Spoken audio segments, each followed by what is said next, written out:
எல்லா ஹவுஸ் ஒய்ஃபுக்கும் ரிட்டையர்மெண்ட் வந்தாச்சு. எஸ், ஸ்டெப்ஸ்டோன் ஆலம், Western Ghats, Pollachi near Kovai. 20+ luxurious amenities, lowest maintenance cost, ₹37 lakh. தங்க நகைகள் சோவரனுக்கு 3000 தள்ளுபடி, வைர நகைகளுக்கு 10,000 தள்ளுபடி, மேலும் பல சலுகைகளுடன் அக்ஷய சூப்பர் தங்க திருவிழா. Saravana store super jewellery, Chennai, Madurai, Coimbatore.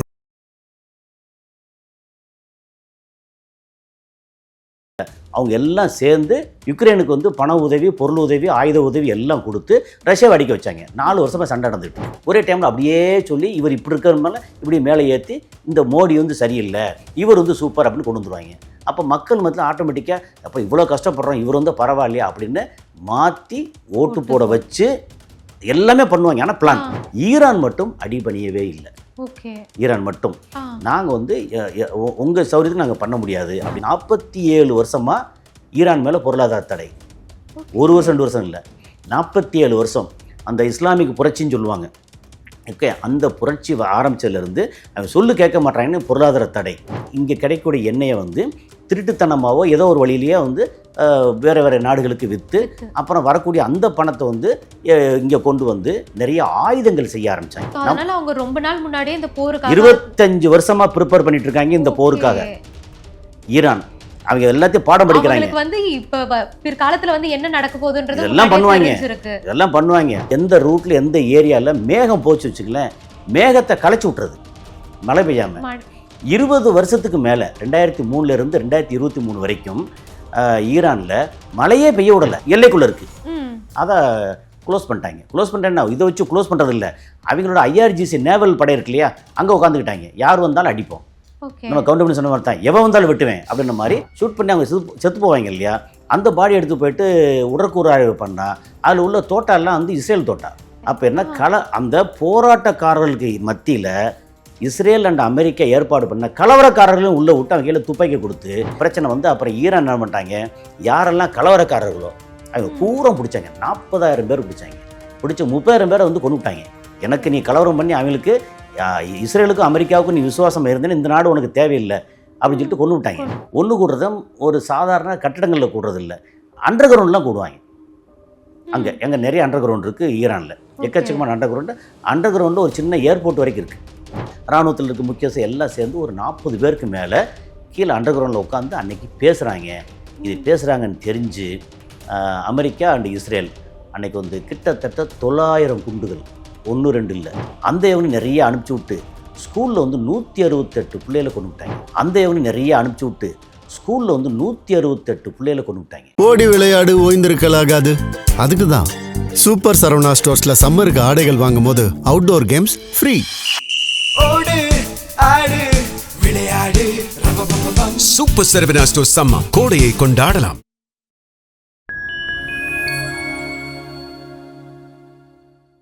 Fine time நேயர்களுக்கு வணக்கம். இன்னைக்கு நம்ம கூட உலக செய்தி பகுப்பாய்வாளர் கசாலி சார் இருக்காங்க. வணக்கம் சார். வணக்கம் மேடம். ஓகே சார், இப்போ வந்து இந்த ஈரான் இஷ்யூ வந்து கொஞ்ச நாளாவே வந்து ஒரு பெரிய பேசு பொருளாக தான் போயிட்டு இருக்கு. ஸோ இது எப்படி ஆரம்பிச்சது, இப்போ இந்த ஈரான் போர் வந்து எந்த அளவில் இருக்கு? ரஷ்யாவை சப்ரஸ் பண்ணணும், அழுத்தணும். அதுக்கு என்ன பண்ணாங்க, அமெரிக்காவோட உதவியிலிருந்து நேட்டோ நாடுகள் இருக்குது, யூரோப்பியன் நாடுகளில் அவங்க எல்லாம் சேர்ந்து யுக்ரைனுக்கு வந்து பண உதவி, பொருள் உதவி, ஆயுத உதவி எல்லாம் கொடுத்து ரஷ்யாவை அடிக்க வச்சாங்க. 4 வருஷமாக சண்டை நடந்துகிட்டு இருக்கு. ரஷ்யாவோட ஆயுதங்கள், அதோட வளம், அதோட வருமானம் எல்லாம் தேஞ்சு போய் ஒரு மாதிரி ரொம்ப ஸ்ட்ரகிளாக இருந்துக்கிட்டு இருக்கு. இன்னும் இப்போ பரவாயில்ல, ஆனால் இன்னும் மோசமாக தான் இருக்குது. ரஷ்யா வந்து பெரிய வல்லரசு சொன்னோம் இல்லையா, அந்த வல்லரசு உள்ளுக்குள்ளே வந்து நிறையா வந்து எம்டியாக இருக்குது ரஷ்யா. சைனா அப்படி இல்லை, சைனா வேற மாதிரி இருக்குது. ஆனால் சைனாவோட ஒரே பிரச்சனை என்னென்னா, பெட்ரோலியம் ப்ராடக்ட்டு குரூட் ஆயில் வேணும். அது எங்கேருந்து கிடைக்குது, ரஷ்யாவிலேருந்து நிறையா கிடைக்குது, இன்னொரு பக்கம் ஈரான்லேருந்து கிடைக்குது, கொஞ்சம் வெனிசுலாலேருந்து கொஞ்சம் வாங்கினாங்க. இப்போ வெனிசுலா வந்து அடைச்சிட்டாங்க. ஈரானை இப்போ பிடிச்சிட்டோம்னா சைனாவுக்கு ஆயில் கிடையாது. அப்போ சைனா வந்து நம்ம சொல்லத்தான் கேட்டாகணும். அப்படின்ற இடத்துல ஈரானை பிடிக்கணும். ஈரானை பிடிக்கிறதுனால இந்த பக்கம் நம்ம இஸ்ரேலை பற்றி ஒன்று சொன்னோம் இல்லையா, இஸ்ரேலோட கனவு என்னென்னா, அமெரிக்காவோட வேட்டை நாய் தான் இஸ்ரேல். இங்கே வந்து இஸ்ரேலுக்கு அவ்வளோ தூரம் எல்லா ஆயுதங்களும் கொடுத்து அங்கே சுற்றி இருக்கிற அத்தனை அரபு நாடுகள், அப்புறம் அந்த சைடில் இருக்கிற கொஞ்சம் ஆப்பிரிக்க நாடுகள், இது எல்லாத்தையுமே கட்டுப்படுத்துறதுக்கு ஒரு வேட்டை நாய் வேணும். அது வந்து இஸ்ரேல். சின்ன நாடு. ஓகே, இஸ்ரேல் நாட்டோட ஏரியா கம்பேர் பண்ணோம்னா கிட்டத்தட்ட 74 மடங்கு பெருசு ஈரான். ஆனால் ஈரானை வந்து தைரியமாக போய் அடிக்கிறாங்க. ஆனால் என்ன ஒரு விஷயம்னா, ஈராக்கை முதல்ல அடித்தாங்க, அமெரிக்கா வந்து அடித்தான், குவைத்தை பிடிச்ச உடனே அதெல்லாம் நடந்துருச்சு. இப்போது ஈரானை வந்து பிடிக்கணும். என்ன நினச்சிட்டாங்க, எப்போவுமே இந்த அமெரிக்கா என்ன பண்ணும், அமெரிக்கா இஸ்ரேல் இந்த 2 கோம்போ என்ன செய்வாங்க அப்படின்னா, ஒரு நாடு நமக்கு அடிமைப்படுத்தணும் அப்படின்னா நம்ம சொல்லு கேட்காம வந்து அந்த தலைமை இருக்குன்னு வச்சுங்களேன். இப்போ அமெரிக்கா அண்ட் இஸ்ரேல் இந்த கோம்போ இருக்கு இல்லையா, இவங்க என்ன பண்ணுவாங்கன்னா ஒரு நாட்டை வந்து பிடிக்கணும். உதாரணத்துக்கு இந்தியாவை பிடிக்கணும் வச்சுக்கோ, உதாரணத்துக்கு சொல்லுவோமே, இந்தியாவை பிடிக்கணும். அப்போ என்ன செய்வாங்கன்னா, இந்தியாவில் மோடியை வந்து அசைக்கவே முடியலை. ஓகே, அவர் வந்து மக்கள் விரும்புகிறாங்க, ரொம்ப ஸ்ட்ராங்காக இருக்காங்க, அசைக்கவே முடியலை. அப்போ என்ன செய்வாங்கன்னா, மோடிகிட்ட ஃபஸ்ட்டு வந்து உங்களுக்கு நாங்கள் இத்தனை பில்லியன் டாலர் வந்து கொடுத்துட்றோம், ஒரு தனியாக வந்து ஒரு தீவு கொடுத்துட்றோம், உங்களுக்கு எல்லா வசதியும் கொடுக்குறோம், நாங்கள் சொல்கிற விதத்தை நீங்கள் பண்ணுங்கள், எங்களோட ப்ராடக்ட்டு எங்களோட இது எல்லாமே இப்படி பண்ணுங்கள் அப்படின்னா, சப்போஸ் நம்ம மோடி உதாரணத்துக்கு வந்து மோடி வந்து இது ஃபுல்லாக பியூர் உதாரணத்துக்கு சொல்கிறேன், ஏன்னா புரிஞ்சுக்கிறதுக்காக. அப்போ அவர் வந்து முடியாது, எனக்கு வந்து இந்தியாவோட நலன் தான் முக்கியம், நான் உங்கள் சொல்ல கேட்க முடியாது அப்படின்னோடனே என்ன செய்வாங்கன்னா, நோனோ இந்தியா வந்து நல்லா இல்லை, இவங்க வந்து ரொம்ப மோசமாக இருக்காங்க, இந்தியாவில் வந்து மக்களை கொடுமைப்படுத்துகிறாங்க, இங்கே பார்த்தா கோயில்னு சொல்லி இதை சொல்லி அதை சொல்லி பயங்கரமாக பண்ணுறாங்க, ஆடு கோழி பழி கொடுக்குறாங்க, இதெல்லாம் சரியில்லை, இப்படியாக்க அப்படியாக்குன்னு என்னத்தையாவது கிளப்பி விட்டு அதை பூரா வந்து அவங்க பத்திரிக்கை பூரா எழுத விட்டு இந்தியா வந்து ஒரு பார்பேரியன், இந்தியா வந்து நல்லா இல்லை, ஒரு காட்டாங்க அப்படின்னு சொல்லி எல்லாத்தையும் பரப்பி விட்டுட்டு இந்தியா மேலே பொருளாதார தடை விதிப்பாங்க. கொடுக்க வாங்கல் கிடையாது, உங்களுக்கு வந்து ஆயில் கிடையாது அப்படின்னு ஆரம்பிப்பாங்க. அப்படி இல்லைன்னு நமக்கு வந்து தவிச்சு போயிடும். அப்புறம் இங்கே ஆயில் இல்லையா, நம்ம வந்து ரஷ்யாவில் கொஞ்சம் வாங்குவோம், இல்லை இதை விட்டு நம்ம அவங்களுக்கு எதிராக இருக்கக்கூடிய ஈரானில் கொஞ்சம் வாங்குவோம்னா, ஆயில் வாங்கிட்டு வந்துட்டு இருக்கும்போதே இடையில வந்து ஏதாவது ரூட்டில் வந்து நம்ம கப்பல் அடிப்பாங்க, பிரச்சனை வரும். நம்ம இது எல்லா வேலையும் பார்த்து, ஆனால் அந்த மாதிரி டைமில் என்னென்னா, இந்தியாவுக்கு ஏதாவது இந்தியா மேலே தடை பண்ணிட்டாங்கன்னா, இந்தியாவுக்கு வந்து ஏதாவது வந்துச்சு அப்படின்னா அது பேர் வந்து ஷேடோ ஃப்ளீட்னு பேர், திருட்டுத்தனமாக வர்றது, இந்த மாதிரி வரும். இந்த மாதிரி பண்ணும்போது என்னென்னா, மக்களுக்கு நமக்கு கிடைக்கக்கூடிய அத்தியாவசிய பொருள் எதுவும் கிடைக்காம ஒரு மாதிரி அப்படியே வறுமையில் வர ஆரம்பிச்சிருவோம். இதெல்லாம் பிரச்சனை வரும். பிரச்சனை வந்ததுக்கப்புறம் அவங்க என்ன சொல்லுவாங்கன்னா, மோடி சரியில்லை பெருசாக பரப்புவாங்க. அதுக்கப்புறம் இங்கே பக்கத்தில் வந்து வேற ஒரு தலைவர் வச்சுக்கலேன், இவர் தான் சூப்பர், அந்த தலைவர்கிட்ட என்ன ஏற்கனவே டீல் போட்டு முடிச்சிருப்பாங்க. அப்போ இவர் தான் சூப்பர்னு சொல்லி ஒரே டைமில் அப்படியே சொல்லி இவர் இப்படி இருக்கிறதுனால இப்படி மேலே ஏற்றி இந்த மோடி வந்து சரியில்லை, இவர் வந்து சூப்பர் அப்படின்னு கொண்டு வந்துருவாங்க. அப்போ மக்கள் மத்தியில் ஆட்டோமேட்டிக்காக அப்போ இவ்வளோ கஷ்டப்படுறோம், இவர் வந்து பரவாயில்லையா அப்படின்னு மாற்றி ஓட்டு போட வச்சு எல்லாமே பண்ணுவாங்க. ஆனால் பிளான் வச்சு இந்த ரெஜிம் சேஞ்ச் பண்ணிடுவாங்க. இந்த ரெஜிம் சேஞ்சுனா தலைமை மாற்றம், அது வந்து சேஞ்ச் பண்ணிடுவாங்க, ஆட்சியாளர் மாறிடுறது. அப்படி மாறினோன்னா நேராக அமெரிக்கா வந்து சொல்கிற பூரா கேட்டு எல்லாத்தையும் கையெழுத்து போட்டுவிட்டு நீங்கள் வாங்க ராசாக்கெல்லாம் வாங்க அப்படின்னு எல்லாம் வச்சுருவாங்க. இது வந்து ஏற்கனவே லிபியாவில் கடாஃபி இடத்துல நடந்துருச்சு. அப்புறம் இவரை வந்து சதாம் ஹுசேனை போட்டு தள்ளிட்டு அங்கே நடந்துருச்சு. அரபு நாடுகள் ஏற்கனவே ஜிசிசி கண்ட்ரின்னு உண்டு, அரபு நாடுகள் ஏற்கனவே இவங்க அவங்களோட ஓகே அப்படின்னு அவங்க டீல் பண்ணிவிட்டு உட்காந்துருக்காங்க. ஸோ இந்த மாதிரி இடத்துல ஈரான் மட்டும் அடிபணியவே இல்லை. ஈரான் மட்டும் நாங்கள் வந்து உங்கள் சௌரியத்துக்கு நாங்கள் பண்ண முடியாது அப்படின்னா, அது அந்த ஈரானோட ஸ்டோரி தனியாக பேசிடுவோம்.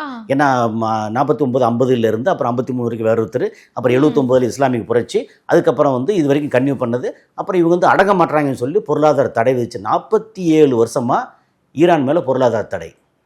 1 வருஷம் 2 வருஷம் இல்லை, 47 வருஷம். அந்த இஸ்லாமிக் புரட்சின்னு சொல்லுவாங்க. ஓகே, அந்த புரட்சி ஆரம்பித்ததுலேருந்து அவன் சொல்லு கேட்க மாட்டாங்கன்னு பொருளாதார தடை இதெல்லாம் விதித்து இப்படி வந்துச்சா. வந்ததுக்கப்புறமும் இப்போ என்ன, அடங்க மாட்டாங்க பிரச்சனை. அப்புறம் இந்த ரெஜிம் சேஞ்சுக்கு ஃபஸ்ட்டு பண்ணுறது என்ன, பொருளாதார தடை விதிச்சிட்டாங்க. ஓகே, ஆனால் ஈரான் என்ன பண்ணுறான்னா, நமக்கு இங்கே கிடைக்கக்கூடிய எண்ணெயை வந்து திருட்டுத்தனமாவோ ஏதோ ஒரு வழியிலேயே வந்து வேறு நாடுகளுக்கு விற்று அப்புறம் வரக்கூடிய அந்த பணத்தை வந்து இங்கே கொண்டு வந்து நிறைய ஆயுதங்கள் செய்ய ஆரம்பித்தாங்க. ஓகே, மக்களோட வாழ்க்கை தரமெல்லாம் பெருசாக உயரலை, ஆனால் ஆயுதங்கள் எக்கச்சக்கமாக. என்ன தெரிஞ்சிருச்சுன்னா, ஈராக்கில் என்ன நடந்துச்சு, அவர் சதாம் ஹுசேன் அவசரப்பட்டு குவைத்தை பிடிச்சாரு, அமெரிக்கா அடிக்க வரும்போது திருப்பி தாக்குறதுக்கு வழி இல்லை. இப்போ ஆனால் நம்ம வந்து திருப்பி தாக்கணும். அதே நேரத்தில் இந்த ரீஜனில் இருக்கக்கூடிய அத்தனை அமெரிக்கா தளங்களையும் அடிக்கணும், இஸ்ரேல் அடிக்கணும். அதுக்குன்னா நமக்கு தேவை ஆயுதம். அதனால அவங்க ரொம்ப நாள் முன்னாடியே இந்த போருக்கு 25 வருஷமா ப்ரிப்பேர் பண்ணிட்டு இருக்காங்க இந்த போருக்காக ஈரான். அவங்க எல்லாத்தையும் பாடம் படிக்கிறாங்க. அவங்களுக்கு வந்து இப்ப பிற்காலத்துல வந்து என்ன நடக்க போகுதுன்றது இதெல்லாம் பண்ணுவாங்க, தெரிஞ்சிருக்கு. இதெல்லாம் பண்ணுவாங்க அப்படின்னு தெரிஞ்சு நமக்கு தேவை எதிர்த்து தாக்கணும்னா அமெரிக்காவோட குவாலிட்டி இருக்குல்ல, அந்த குவாலிட்டி அளவுக்கு நம்மளால ஆயுதங்கள் செய்ய முடியாது. ஆனா அமெரிக்கா 1000 ஆயுதம் வச்சிருந்தான்னா நம்ம 10,000 ஆயுதம் செய்வோம். குவான்டிட்டி நம்ம 5000 ஆயுதங்களை மிசைல் அதுன்னு அடிச்சா கூட இன்னும் 5000 கையில் இருக்கு. 8000 அடிச்சா கூட இன்னும் 2000 கையில் இருக்கு. அவங்க அதுக்கு மேலே அவங்களால தாக்கு பிடிக்க முடியாது. நம்மளோட ஒரே பலம் என்னென்னா குவான்டிட்டி, நம்பர் ஆஃப் மிசைல் அப்படின்னு நிறைய இது பண்ணாங்க. ஓகே, இப்போ இந்த மாதிரி ஒரு பண்ணிகிட்டு இருக்க இடத்துல என்ன பண்ணிட்டாங்க, அடுத்த கட்டம் வந்து இங்கே அரபு நாடுகள் இருக்குல்ல, ஜிசிசி கண்ட்ரி, நான் ஜிசிசி கண்ட்ரி அப்படின்னா நம்ம இந்த மக்களுக்கு அதையும் சொல்லிடுவோம். ஜிசிசி கண்ட்ரினா கல்ஃப் கோஆபரேட்டிவ் கவுன்சில்னு சொல்லி அது ஒரு 6 நாடுகள். Saudi Arabia, Kuwait, Bahrain, Qatar, UAE, Oman, இந்த 6 ஜிசிசி கண்ட்ரி. அது இல்லாமல் நான் ஜிசிசி கண்ட்ரி எடுத்தோன்னா ஏமன் இருக்குது, ஜோர்டான் இருக்குது, சிரியா இருக்குது, ஈராக் இருக்குது, இந்த மாதிரி பாலஸ்தீன், லெபனான் அப்படின்னு இதெல்லாம் நான் GCC Arab countries. Okay, so இந்த மாதிரி இந்த கண்ட்ரியில் அமெரிக்காவோட தளங்கள் வச்சுருக்காங்க. அந்த தளங்கள் என்ன பண்ணுச்சு அப்படின்னா, கடந்த 20 வருஷத்துக்கு மேலே 2003 என்ன பண்ணாங்கன்னா பெரிய டோம் ஒன்று பண்ணாங்க. அது வந்து ரேடார். அந்த ரேடார் வந்து அங்கே தூரத்தில் பறந்து வரக்கூடிய மிசைலையோ வேறு ஏதாவது ஃபைட்டர் ஜெட் ஃப்ளைட்டையோ கண்டுபிடிக்கும் அப்படின்னு சொல்லப்பட்டது. ஆனால் அதோட மெயின் வேலை என்ன தெரியுமா, அங்கே எந்த ரூட்டில் எந்த ஏரியாவில் மேகம் போச்சு வச்சுங்களேன், மேகத்தை கலைச்சி விட்றது, மழை பெய்யாமல். 20 வருஷத்துக்கு மேலே 2003 2023 வரைக்கும் ஈரானில் மழையே பெய்ய விடலை. கலைச்சி விட்டு மழையை கலைச்சி விட்டு 67% மழை குறைஞ்சிருச்சு. ஓகே, அப்படி அதை என்ன பண்ணாங்கன்னா, இதெல்லாம் தெரிஞ்சுட்டேன், மீட்ரியாலஜி டிபார்ட்மெண்ட் இது ஏன் மழை கலையுது அப்படி எல்லாம் அவங்களும் வந்து புத்திசாலிகள் தானே, படித்து பார்த்து இந்த மாதிரி இருக்குது. இப்படி ஒரு சான்ஸ் வந்த உடனே ஃபஸ்ட்டு என்ன பண்ணா, அடின்னு அடித்து எல்லா இடமும் மக்கள் வாழ்கிற இடத்த எதையுமே அடிக்கலை. ஃபுல்லாக அமெரிக்காவோட தளங்கள், அதில் ஃப்ளைட்டு, அங்கே இருக்கிறது, அங்கே அம்யூனிஷன் இது வச்சுருப்பாங்க இல்லையா, ஆயுதங்கள், ஈராக்கில் உள்ள ஆயுதங்கள், அதுக்கப்புறம் ஜோர்டானில் அங்கே இருக்கக்கூடிய இந்த ரேடார் கருவி இருக்குல்ல, ஏகப்பட்ட பெரிய பெரிய ரேடார் கருவி. ஒரு ரேடாருக்கு 1 பில்லியன் 2 பில்லியன் வரைக்கும். 1 பில்லியனுங்கிறது 9200 கோடி ரூபா, 1 பில்லியன் அப்படிங்கிறது நம்ம ரூபாய்க்கு. ஓகே, ஸோ 1 பில்லியன் 2 பில்லியன் வரைக்கும் உள்ள அந்த ரேடார் கருவிகளை பூரா அடித்தாங்க. எப்போ அடிக்க ஆரம்பிச்சது, மார்ச் 2 ஆரம்பித்தது. ஆரம்பித்து இப்போது மார்ச் எண்டு வரைக்கும் வந்து சண்டை பயங்கரமாக நடந்து அடிச்சுக்கிட்டே இருக்காங்க. அடிச்சுட்டு இருக்கும்போது திடீர்னு யோசனை வந்துச்சு, நம்ம ஏன்டா வந்து நம்ம அந்த இடத்துலேருந்து ஹர்மோஸ்னு ஒரு ஜலசந்தி இருக்குது. ஆமாம், ஹர்மோஸை பற்றி தனியாகவே ஒரு இது பேசுவோம், ஸ்டேட் ஆஃப் ஹர்மோஸ். ஸ்ட்ரெயிட்டுங்கிறது ஜலசந்தி அல்லது நீரிணை, ஒரு குறுகலான பகுதின்னு அர்த்தம், பாதை அது. ஓகே, ஜலசந்தி. அப்போது அதை வந்து எதுக்குள்ள இருக்குன்னா ஈரானோட எல்லைக்குள்ளே இருக்குது.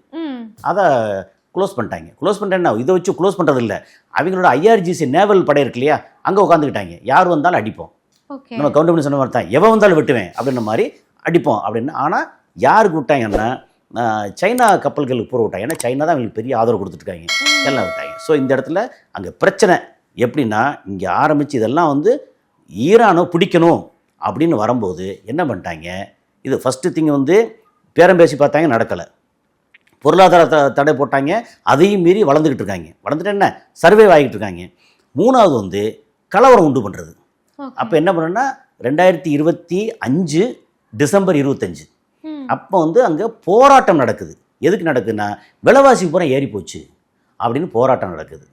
என்ன மக்கள் போராட்டம்னா லட்சக்கணக்கான பேர் போராட்டம், ஒரு இடத்துல இல்லை, மொத்தம் ஒரு 31 ப்ராவின்ஸ்னு வச்சுக்கலேன். அதில் 27-28 ப்ராவின்ஸில் இடங்களில் மக்கள் வந்து வீதிகள் இறங்கி போராடுறாங்க. போராடும்போது நிறையா பேர் வந்து ஷூட் பண்ணி செத்து போகிறாங்க. என்னடான்னு பார்த்தா, ஷூட் பண்ணி அவங்க செத்து போவாங்க இல்லையா, அந்த பாடி எடுத்து போயிட்டு உடற்கூறு ஆய்வு பண்ணால் அதில் உள்ள தோட்டாலாம் வந்து இஸ்ரேல் தோட்டா.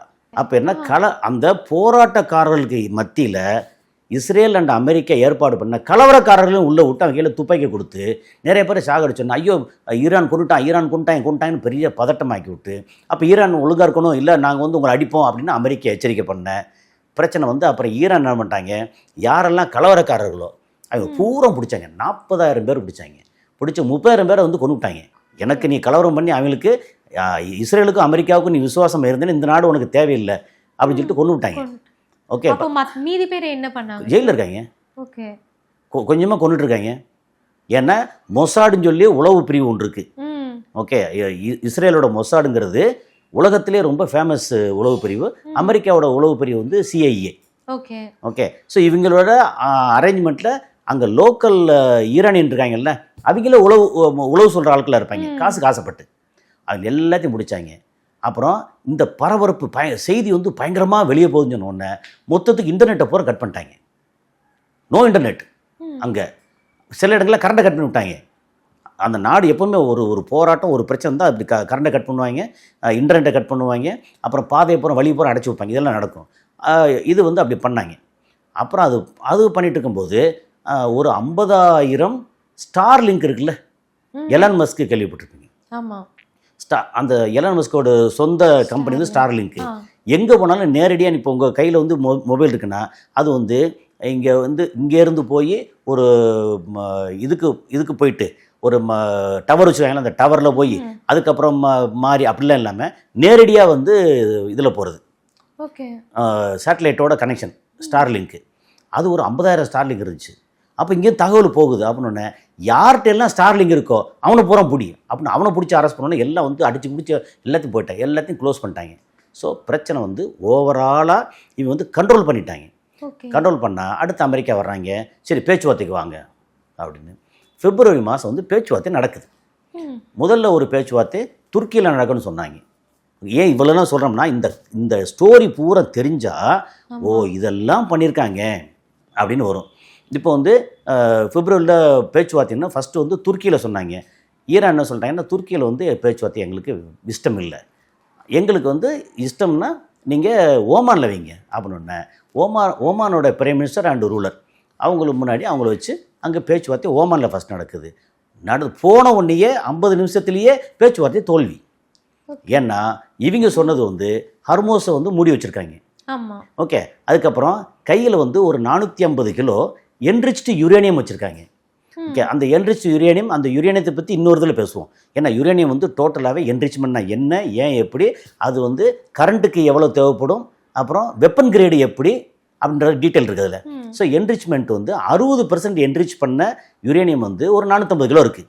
அதில் வந்து அதை வந்து இன்னொரு 15 நாள் இன்னும் எக்ஸ்ட்ரா என்ரிச் பண்ணோம்னா அதை வந்து ஒரு 12, 13 ஒரு 11, 12 வார்கெட்டு பண்ணிடலாம் அப்படின்ற மாதிரி. ஓகே, அதனால் அந்த என்ரிச்டு யுரேனியத்தை பூரா வந்து ஸ்டாப் பண்ணிவிட்டு திரும்பி இங்கே ஒப்படைச்சிடணும். IAEA NPTன்னு இருக்குது, அதில் ஒப்படைச்சிடணும் அப்படின்னா அதெல்லாம் முடியாதுன்னு பயங்கர பிரச்சனை. அதுக்கப்புறம் வந்து இஸ்ரேல் என்ன சொல்கிறாங்க, ஈரானுக்கும் இஸ்ரேலுக்கும் இடையில கிட்டத்தட்ட 1200, 1300 கிலோமீட்டர் தூரம். இவங்க கையில் 2000 கிலோமீட்டர் தூரம் போகிற அளவுக்கு வந்து மிசைல் வச்சுருக்காங்க. ஓகே, அது பெலிஸ்டிக் மிசைலு, ஹைப்பர்சோனிக்கு அப்படின்னு இதெல்லாம் மிசைல் வச்சுருக்காங்க.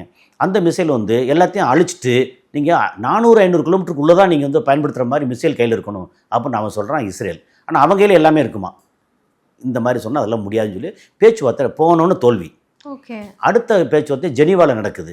ஃபர்ஸ்ட் ரவுண்டு தோல்வி, 2வது ரவுண்டு தோல்வி, 3வது ரவுண்டு வந்து 27ஆம் தேதி 23ஆம் தேதி நடந்து அடுத்த பேச்சுவார்த்தை மார்ச் 2ஆம் தேதி அப்படின்னு ஃபிக்ஸ் பண்ணுறாங்க. ஆனால் இந்த இதில் நாங்கள் கொஞ்சம் இறங்கி வர்றோம், நீங்கள் கொஞ்சம் இறங்கி வர்றாங்க, பேச்சுவார்த்தை ஓகே சுமூகமாக ஆகுது. ஏன்னா அங்கே மக்கள் வந்து உண்மையிலேயே அந்த ஹர்மோஸை க்ளோஸ் பண்ண உடனே எல்லா நாடும் பேனிக் ஆகுறாங்க. இந்த மாதிரி இப்போ அந்த டைமில் இப்போ பேச்சுவார்த்தை டைமில் ஹர்மோஸ் க்ளோஸ் ஆகலை, ஆனால் போர் வந்துடும், உலக போர் வந்துடும், எல்லாம் பயப்படுறாங்க. அந்த நேரத்தில் வெளியில் வந்து இது வர்றதுக்கோ இதுக்கோ எல்லாத்துக்கும் பிரச்சனை. அப்போது எதுனா பெட்ரோலியம் ப்ராடக்ட் வரணும்ல ஹர்மோஸ் ஒழிய, ஆனால் அப்போ வரைக்கும் ஒன்றும் தெரியலை. ஆனால் ப்ரொடக்ஷன் பிரச்சனை வருது, அடிச்சு போடுவாங்களோ, இங்கேருந்து ஈரான் அடித்தா ஈரான் வந்து சவுதி அரேபியா மற்ற இடத்தை அடிச்சுடணும் எல்லாம் பயந்துட்டு இருக்காங்க. அப்போ அடுத்த கட்ட பேச்சுவார்த்தை அப்பா ஒரு சுமூகமாக வருது அப்படின்னும் போது இவங்க வந்து என்ன பண்ணால் 28ஆம் அந்த டைமில் தான் ரம்ஜான் மாதம் ஆச்சுல. ஓகே, அப்போ என்ன காலங்காத்தால் டெய்லி வந்து காலையில் ப்ரேயர் முடிச்சுட்டு எல்லாம் ஒன்று கூடுவாங்க. ஒன்று கூடுறதும் ஒரு சாதாரண கட்டிடங்களில் கூடுறது இல்லை, அண்டர் கிரவுண்ட்லாம் கூடுவாங்க. அங்கே நிறைய அண்டர் கிரவுண்ட் இருக்குது ஈரானில், எக்கச்சக்கமான அண்டர் கிரவுண்டு ஒரு சின்ன ஏர்போர்ட் வரைக்கும் இருக்குது. அண்டர் கிரவுண்டில் ஏர்போர்ட். ஓகே, ஆமாம், சின்ன ஏர்போர்ட் இருக்குது. ஓகே, என்ன இப்போ அது இவ்வளோ ஆச்சரியப்படுறதுக்கு ஒன்றும் இல்லையா, நம்ம ஊரில் இப்போ அண்டர் கிரவுண்டில் மெட்ரோ ஓடலை. அது ஓடுது சார். இல்லை மெட்ரோ இல்லை, மெட்ரோன்னா எவ்வளோ, மெட்ரோக்கு அதுக்கு என்ன வித்தியாசம் இருக்குது? நம்ம கீழே இப்போ மெட்ரோ வந்து எவ்வளோ ஆழத்தில் இருக்குன்றீங்க? 80 அடி 100 அடி ஆழத்தில் இருக்கும்ல. ஓகே, அங்கே வந்து 250 அடி 300 அடி ஆழத்தில் இருக்குது, அவ்வளோதான். அதே மாதிரி அகலம் எப்படி இருக்கும்? இங்கே பார்த்தா 2 ட்ரெயின் போகிற அளவுக்கு நம்ம நடந்து போகிறதுக்கு ஃபுல்லாக அகலமாக இருக்குல்ல. அது மாதிரி இங்கே ஃப்ளைட்டு போகிற அளவுக்கு அகலமாக இருக்குது. ஃப்ளைட்னு பெரிய ஃப்ளைட் இல்லை, சின்ன குட்டி ஃப்ளைட்டு அந்த மாதிரி. ஸோ அந்த மாதிரி அண்டர் கிரவுண்டில் இவங்க போய் பேசுகிறது 28ஆம் தேதிக்கு வந்து அந்த தலைவர் அப்போ வந்து அயத்துல்லா அலி கமேனி அப்படின்னு அவர் தான் தலைவர். அங்கே தலைவர் எப்படின்னா மதகுரு ப்ளஸ் ஆட்சியாளர் அப்படிங்கிற தலைவர். அவருக்கு கீழே தான் அவருடைய நேரடி கட்டுப்பாட்டில் உள்ள IRGC, இந்த பக்கம் பெசஸ்கியான் சொல்லி பிரசிடென்ட்டு, அப்புறம் அலி லாரிஜானி, அதுக்கப்புறம் வந்து இப்போ இருக்கக்கூடிய காலிபாப்புன்ற இவர், அதுக்கப்புறம் வெளியுறவுத்துறையில் இருக்கக்கூடிய அப்பாஸ் அராக்சி, அவர் ஒரு பெரிய டீம் எல்லாம் அவர் கீழே. கடைசி அவர் சொன்னால் எல்லாம் நடக்கும். அந்த மாதிரி என்ன பண்ணால் அவர் இதில் வந்து Ali Larijani, Abbas Araghchi, Pezeshkian, Ghalibaf இவங்கெல்லாம் வந்து அதில் கலந்துக்கல. ஆனால் IRGCயில் முக்கியமான ஒரு 7-8 தலைவர்கள், நேவலில் இருக்கிறவர், அப்புறம் இராணுவம் தனியாக இருக்குது, IRGC தனி, இராணுவம் தனி. இராணுவத்தில் இருக்க முக்கியஸ்தர் எல்லாம் சேர்ந்து ஒரு 40 பேருக்கு மேலே கீழே அண்டர் கிரவுண்டில் உட்காந்து அன்றைக்கி பேசுகிறாங்க. இது பேசுகிறாங்கன்னு தெரிஞ்சு அமெரிக்கா அண்ட் இஸ்ரேல் அன்றைக்கி வந்து கிட்டத்தட்ட 900 குண்டுகள், 1-2 இல்லை, போய் ஃபைட்டர் ஜெட்டு அதுலேருந்து வந்த மிசைல், ஃபைட்டர் ஜெட்டில் கீழே வச்சுருப்பாங்களா மிசைல், அதெல்லாம் போட்டு, அது போக பக்கத்தில் ஒரு ஸ்கூலு, அதில் வந்து பொம்பளை பிள்ளையை படிக்கிற ஸ்கூல், அது இங்கே நீர்மூழ்கி கப்பல்லேருந்து டொமஹாக்குன்னு சொல்லி ஒரு ஏவுகணை இருக்குது, அந்த ஏவுகணை நிறைய அனுப்பிச்சி விட்டு ஸ்கூலில் வந்து 168 பிள்ளைகளை கொண்டு விட்டாங்க. ஒரு ஹாஸ்பிட்டல் அடித்தாங்க. அப்புறம் இவங்க இப்போ பேசிக்கிற இடம் இருக்கு இல்லையா, அது வந்து கீழே பங்கரில் பேசியிருக்காங்க. அப்போ பங்கர் பஸ்ட்டுன்னு சொல்லி மேலேருந்து போட்டால் கீழே தொலைச்சிட்டு 200 அடி வரைக்கும் போய் அடிக்கும். அந்த பங்கர் பஸ்ட்டை போட்டு அந்த பெருந்தலைகள் அத்தனை பேரை கொண்டு விட்டாங்க. அதில் வந்து இந்த அலி லாரிஜானியோட குடும்பம் 20 பேர். ஓகே, அவரோட பேத்தி ஒரு 1.5 வயசு பேத்தி வரைக்கும் எல்லாத்தையும் அடித்து சொல்லி முடிச்சிட்டாங்க 28ஆம் தேதி. அப்போது அடித்த உடனே எல்லாம் உலகமே பார்த்து ஸ்தம்பிச்சு நிற்கிது. ஓகே, நாங்கள் வந்து இந்த பெருந்தலைகள்லாம் அடிச்சிட்டோம், இதுக்கப்புறம் வந்து ரெஜிம் சேஞ்சு தான், ஆட்சியாளர். அந்த ஆட்சியாளர் யார்? அவங்க சொல்கிற ஆட்சியாளர் யாருன்னா அமெரிக்காவில் ஒருத்தர் இருக்கிறார், அவர் பேர் வந்து ரேசா பஹ்லவி அப்படின்னு. அவர் வந்து அந்த ஷா மன்னர் அவரோட கடைசி வாரிசு ஒருத்தர் அமெரிக்காவில் இருக்கார்.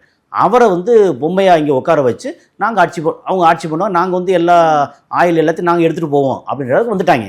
ஆனால் ஒரு நாள் வந்து ஸ்தம்பிச்சு போய் நின்னாங்க. ஏன்னா காலையில் 8:30 மணிக்கு அடிக்கிறாங்க, ரம்ஜான் பீரியடு, எல்லாம் நோன்பு வச்சுருக்காங்க, எல்லாம் இந்த மாதிரி கூடி பேசணும்னா அடிச்செல்லாம் முடிச்சாங்கலாம், எல்லாம் ஸ்தம்பிச்சுன்னா உலகமே என்ன சொல்லிச்சு, ஏடா ஈரான் வந்து பெரிய பயங்கரமான நாடுன்னு சொல்லிட்டு இவ்வளோ நான் பொசுக்கு அடித்து முடிச்சிட்டாங்க ஒரே நாளில், அது ஒரு மணி நேரத்தில் எல்லாம் அடித்து முடிச்சிட்டாங்க அப்படின்னா ஒன்றும் அமைதியாக இருக்குது.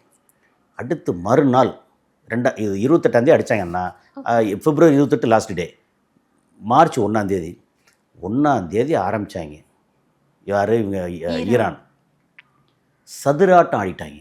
அவங்க கையில் இருந்ததில்லை இது ட்ரோனு, அப்புறம் சின்ன மிசைல், பெரிய மிசைல், எல்லா மிசைலும் சேர்த்து இதை வந்து இஸ்ரேல் இருக்காங்கல்ல, இஸ்ரேலை வந்து அடி பின்னி எடுத்துட்டாங்க. ஏன்னா இஸ்ரேல் வந்து இது இருக்குது எப்படின்னா அயன்டோம் சொல்லி எதிர்த்து தாக்குறதுக்கு பயங்கர ஒரு சேஃப்டியான இடம், அதெல்லாம் மீறி ஏகப்பட்ட இடத்துல அடித்து பின்னிட்டாங்க.